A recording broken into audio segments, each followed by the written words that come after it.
Breaking, look what Trump just sent to North Korea showing Kim Jong not to F with America.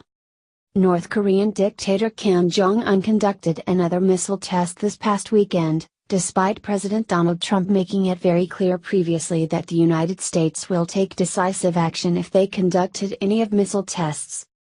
As reported by Fox News, U.S. military believes Pyongyang launched an AD-17 medium-range ballistic missile, the first successful test in 4 attempts for the Pyongyang regime. The missile flew for 4 minutes longer than any previous ballistic missile test in the history of the communist regime, U.S. officials said. The AD-17 is a single-stage, liquid-fueled missile, not the 3-stage, solid-fuel missile that North Korea successfully tested back in February, which caused more concern among Pentagon officials. The missile flew for half an hour and reached an unusually high altitude before landing in the Sea of Japan, the South Korean, Japanese and U.S. military said. Trump already proved that he is unafraid to respond to threats. Just a few months ago, not only did he drop the mother of all bombs on ISIS in Afghanistan, he also authorized 59 Tomahawk missiles to destroy an airbase in Syria used to drop chemical weapons on civilians. So the big question is, how will President Trump and the United States respond to this threat? The Daily Mail reports the early actions of President Trump. A state-of-the-art Navy vessel designed to intercept ballistic missiles is set to be tested later this month. The MV Pacific Collector is being used to gather telemetry data for a new missile defense system. The new technology detects the missile via GPS and shoots out a vehicle which smashes into a warhead in mid-flight to disable it. Known as ground-based mid-course defense, the ship is in port at Aloha Tower in Hawaii for a key upcoming ballistic missile defense test. The news comes as North Korea test-launched a ballistic missile that flew for half an hour and reached an altitude of 1,240 miles before landing in the Sea of Japan, a flight pattern that could indicate a new type of missile. The ship, measuring 393 feet long and housing 24-foot antennas, will be used in support of missions from the U.S. Missile Defense Agency missions, reported the Honolulu Star-Advertiser. Spokesman Chris Johnson confirmed that the next flight intercept test is slated to begin towards the end of May. The test will not only be the first time a ground-based missile interceptor has launched from California, but it will be the first time that an intercontinental ballistic missile is on its way from the Pacific. Given that North Korea continues to test fire missiles rapidly, the new technology will be able to determine if upgrades are needed.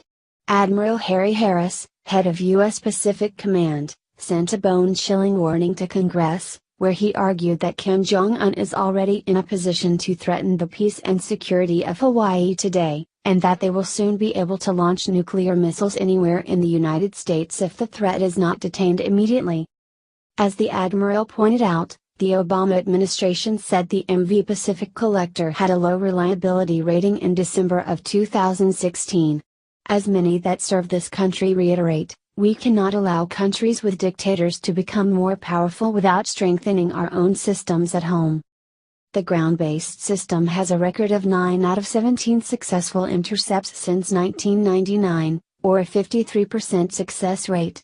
During a flight test conducted in January 2016, a defensive missile fired from California zeroed locked on a target missile launched from a C-17 cargo plane west of Hawaii, according to the Daily Mail.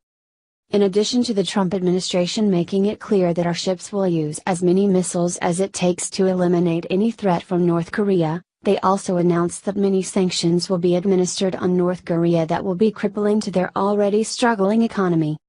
The time for restraint and talks are over. No one is advocating for war, but the United States cannot allow this tyrant to continue making the world less safe. The North Korean dictatorship is not only a threat to the world, but their goal is to wipe the United States off the face of the earth. The Obama administration allowed this problem to fester for 8 long years, and it is just one more mess Trump will have to address very soon. We must work with whomever is willing and do whatever it takes to ensure they cannot launch another missile capable of reaching the United States. Tough leadership is needed now more than ever, and Trump has proven he is unafraid to take decisive actions when they are crucial. Having formed a great relationship with China, both nations could use military force to destroy all of the testing sites and compounds that North Korea relies on, as well as place strident sanctions on them that will cripple their economy. Like the Cold War strategy, we could isolate them and cut off all their funding. Then they will learn Obama is no longer in charge, President Trump is. Bombshell, FBI agents risk their careers to expose Comey's sick crime. The real reason for Comey's firing was made clear by some brave FBI agents. Agents are speaking out against former FBI Director James Comey after President Trump fired him last week. Specifically, many agents are angered that the Clinton investigation did not result in charges. Two FBI special agents have released an interview transcript to the Daily Caller revealing they were appalled by Comey's decision not to press charges against Clinton, and questioned his leadership. "We are not surprised. Comey left a trail of destruction at the FBI, and now it has to be cleaned up by President Trump and whoever he appoints as director." The two agents, who spoke to reporters anonymously, have certainly confirmed this. Furthermore, they claim that this is just the beginning, and that many more insiders plan on speaking out now that Comey is out of the picture. It seems that Comey wasn't nearly as well regarded within the FBI as some would have you believe. What offended agents the most was Comey's arrogance. When announcing that Clinton would not be charged, Comey referred to himself as an investigator while insinuating that other investigators agreed with the decision. However, Comey has never been an investigator, and he has never received the intense training required to be an FBI agent. Instead, Comey has been a lawyer and politician his entire career. Comey's lack of experience and political motives contributed to the botched investigation into Hillary Clinton. Agents described how typical investigation practices were ignored in this case. One agent described how the Clinton residence was never searched, and many devices were not seized, ignoring standard investigative practices.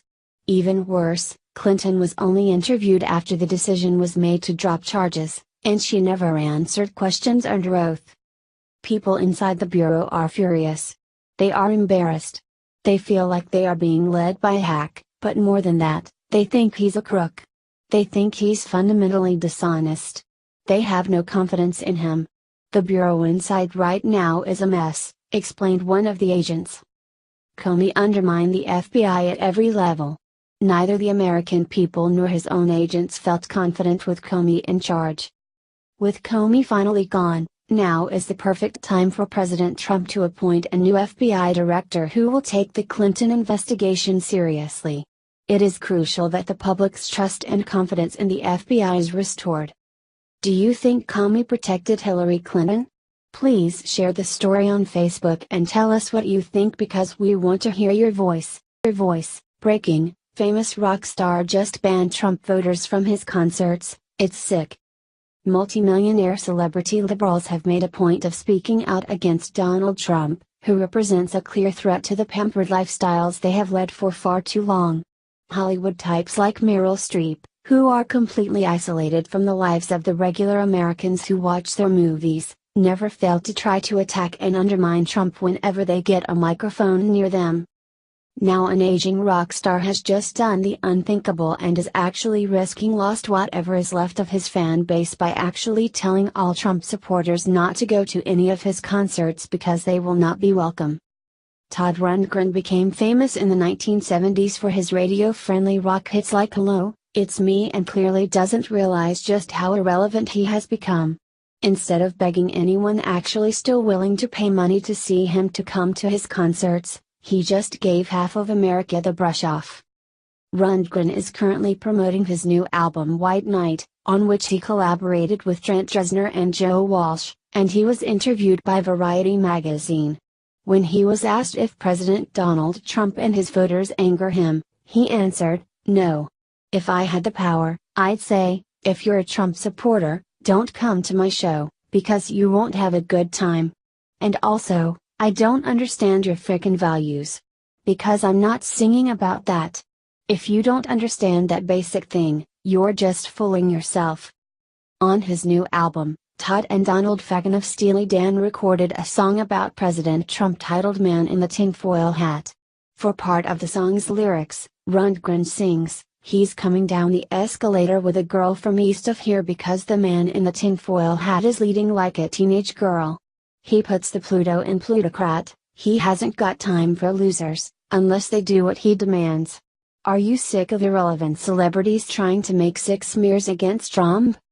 He puts the Pluto in plutocrat, "He hasn't got time for losers, unless they do what he demands." Are you sick of irrelevant celebrities trying to make sick smears against Trump? President Trump eats 2 scoops of ice cream. CNN is furious about it. You won't believe why. CNN will find any reason to psychoanalyze Trump, insult Trump and compare him to some horrible leader or event in history. They just reached a new low. President Trump recently ate 2 scoops of ice cream. This was enough to set off CNN. This huge story didn't just start with CNN. It was also reported by Time magazine. The waiters know well Trump's personal preferences. As he settles down, they bring him a Diet Coke, while the rest of us are served water, with the vice president sitting at one end of the table, wrote Time. With the salad course, Trump is served what appears to be Thousand Island dressing instead of the creamy vinaigrette for his guests.